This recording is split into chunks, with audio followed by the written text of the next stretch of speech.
Believe it or not, Friday is the official start to summer, starting to feel like it actually. And with this warmer weather and more sunshine, it's important to make sure you're protected when you go outside. It sure is. In today's First with Kids, Dr. First has some important reminders about wearing sunscreen and what to do if you or family members happen to get a sunburn.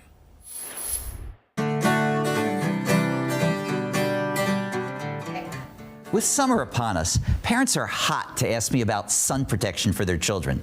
So let me see if I have any bright ideas on this topic.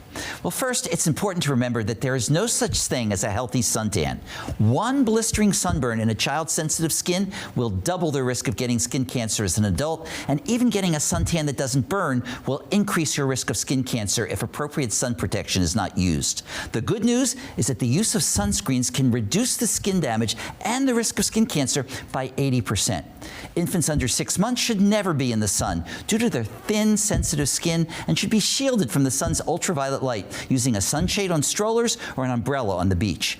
Even infant sunglasses are a must as well. And speaking of sunglasses, it's now clear that the risk of danger to the retina in the eye from the sun's rays is greatest in children less than 10 years of age, even though the consequences aren't apparent until adulthood. Sunglasses for infants and children should be ones that block out the ultraviolet light to protect those eyes. And as to sunscreen, make sure your children know that it is a requirement and not an option. Use a waterproof or sweat-resistant sunscreen on all shades of skin, whether dark or light, with an SPF or sun protection factor of at least 30 up to 50, since there's no data that says there's any added advantage to having an SPF over 50.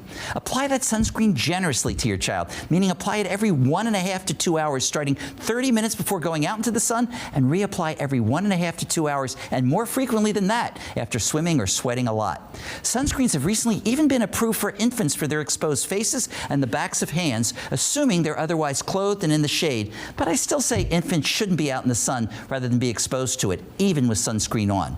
Another good idea is to try to plan your outdoor activities before 10 in the morning or after 4 in the afternoon when the sun's rays are not at their brightest. If a sunburn occurs, ease the pain with acetaminophen, cool compresses, and aloe vera lotion or gel to reduce the redness and take the sting out of the burn. But remember, it's much easier to prevent a burn than to have to treat it. So that hopefully tips like these will bring rays of hope to you and your child when it comes to shedding some light, just not a lot of sunlight, if you want to protect your child's skin from the dangers of the sun.